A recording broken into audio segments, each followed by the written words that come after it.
Hello, welcome back to my channel and a very special welcome if you're new here. My name is Jen. I'm a certified weight loss and nutrition coach, and today we're talking about grocery shopping and how to prepare to do a healthy grocery shopping trip. I'm going to share with you lots of tips and tricks on how to plan, prep, and go grocery shopping to make sure that you are stocking your house with the healthiest options. So if you're excited, give this video a huge thumbs up. Make sure you're subscribed and your bell is turned on because I upload new videos every Tuesday and Thursday. Check out the description box down below for nutrition coaching. I do offer personalized to you macros and calories. I highly recommend this. This is how you're going to know what to shoot for to reach your health goals. And if you would like some extra accountability or to chat with me directly, I have one-on-one coaching as well. You'll also find links and discounts to all of my favorite healthy things. So let's talk all about healthy grocery shopping.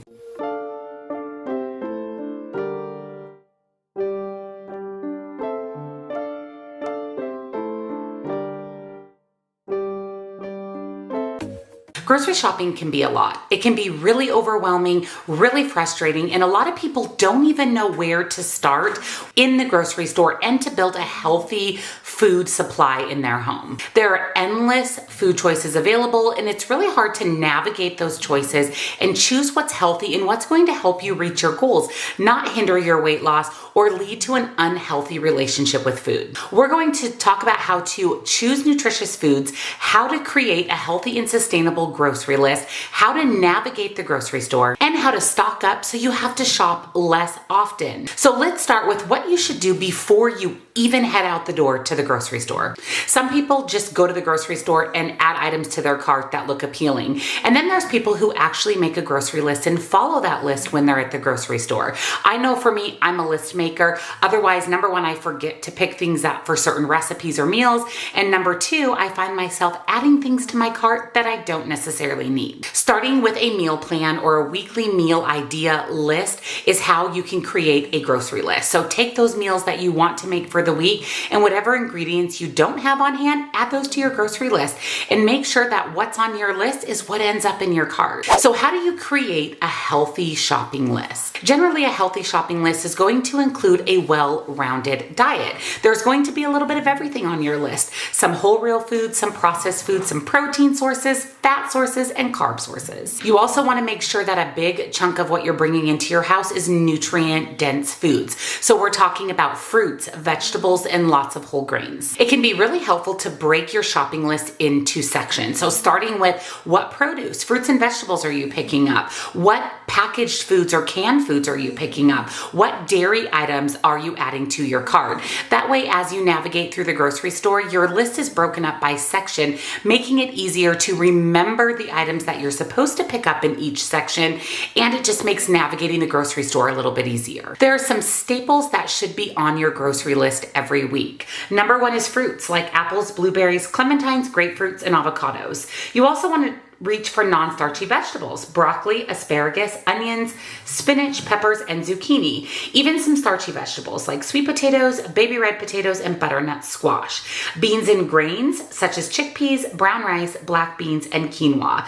You really want to focus on proteins, eggs, canned salmon, chicken breast, and protein powders. Frozen foods like mixed berries and frozen vegetables, nuts and seeds, roasted almonds, pumpkin seeds, and natural peanut butter. Some dairy and non-dairy substitutes such as cashew milk, coconut milk, feta cheese, and full fat or non-fat Greek yogurt. Condiments like olives, sun-dried tomatoes, salad dressings, olive oils, pestos, and salsas. Drinks such as unsweetened coconut water and sparkling water. And then some miscellaneous things like ground coffee, dried fruit, dark chocolate, banana plantain chips, and shredded unsweetened coconut.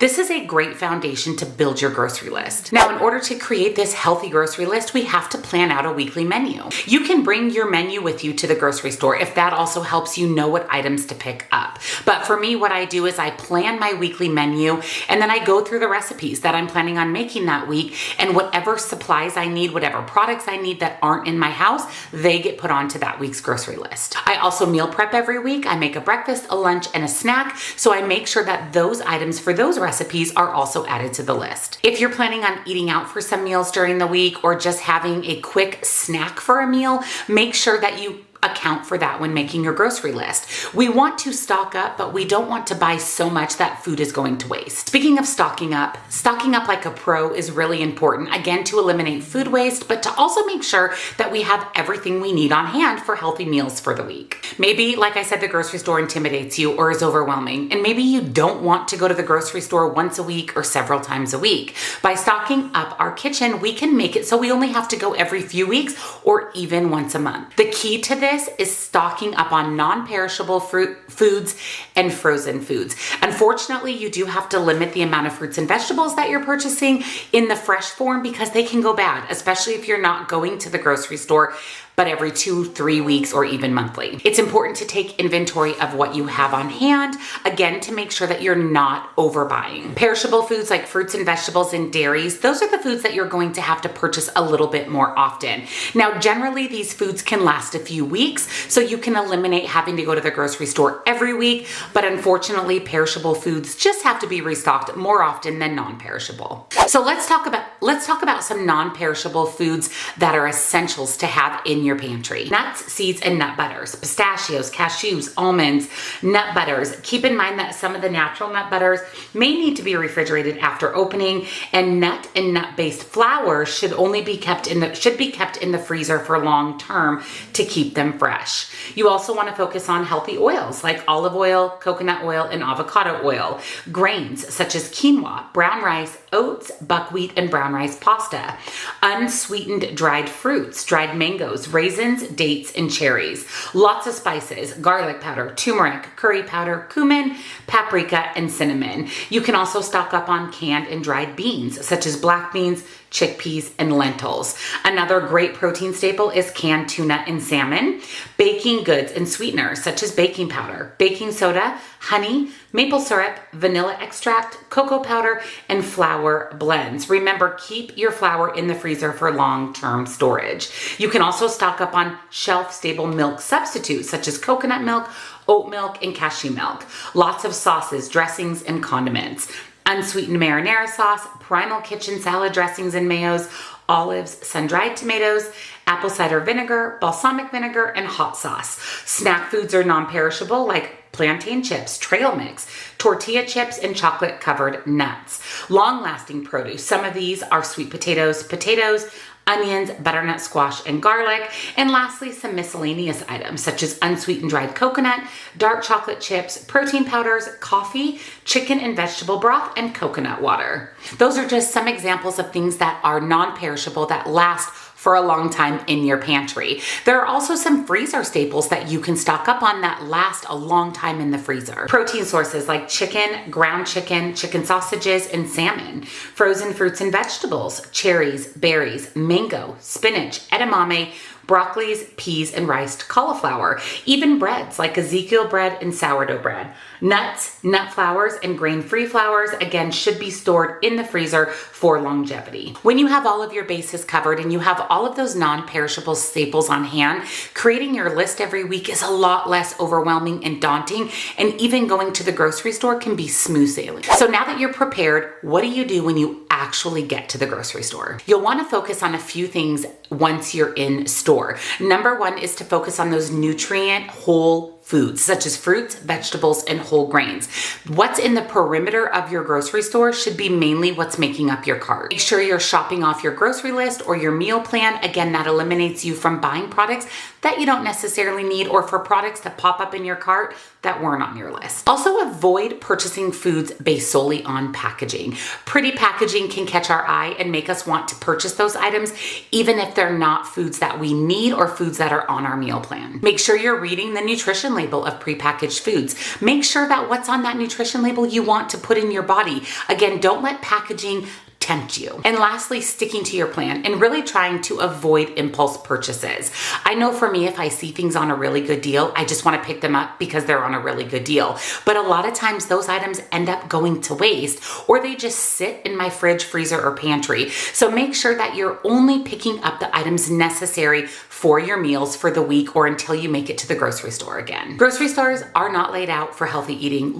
Grocery stores are laid out for appealing to the eye. You're going to see a lot of the packaged unhealthy foods at eye level because that's what the grocery store wants you to purchase. If you ever notice, some of the healthy foods are either on the top shelves or the bottom shelves. So don't get caught up in what's on eye level. Look up and look down and choose those healthy options. So when you're in the grocery store, how do you navigate all the aisles? Because there are countless aisles. Like I said, focus on the perimeter. The perimeter is going to be your healthy foods. What's on the perimeter of your grocery store are your fruits, your vegetables, your meats, your dairy products. That's what you're going to find on the perimeter, and that is what should make up your cart. Now, of course, you can find healthy items in those inner aisles. You can find a lot of whole grains, rices, nuts, seeds, nut butters, all those canned proteins like tuna and salmon. Make sure when you're in those inner aisles that you're aware of what you're purchasing and that you're choosing those healthy items. Just because aisles have a lot of processed foods doesn't mean that you need to avoid those aisles. No food is off limits. We can eat processed foods. Just make sure that the majority of your diet is about 80% whole real foods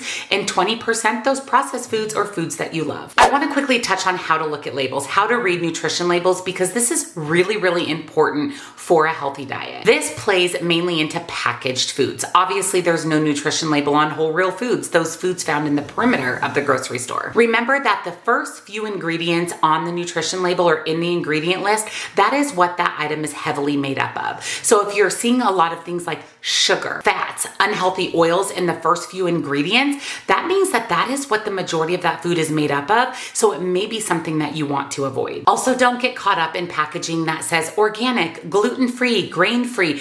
Take a look at the ingredients, because even though it looks healthy on the package, doesn't mean that it is. And when you're picking up items that contain added sugar, it'll say sugar or added sugar on the nutrition label. Make sure that you're sticking with items that are about 6 grams of added sugar or less. These are going to be the healthiest option. Let me know if you guys would like a video on nutrition labels, all about how to read nutrition labels and navigate those, because they can also be very overwhelming and daunting. So once you've went through the grocery store, what should your healthy grocery shopping cart look like? Everybody has different dietary needs. Everybody has different foods that they enjoy and foods that they dislike, but there is a basis of what that cart should look like when you roll up to the checkout. Your cart should contain several items. Number one are those non-starchy vegetables. Lots of fruits, proteins, even some starchy vegetables, grains and legumes, nuts, seeds, and nut butters, canned foods, the canned salmon, sardines, canned beans. Those are the types of canned foods that should make up your cart.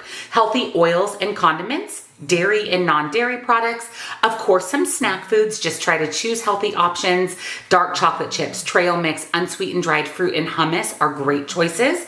Frozen foods, frozen vegetables, frozen fruits, and beverages like unsweetened seltzer, herbal teas, and ground coffee. Now, of course, this isn't everything that should be in your cart, but this is a good foundation. Of course, make sure you're adding some of your favorite foods. Maybe they're those little prepackaged muffins or your favorite cookie or bagel from the bakery.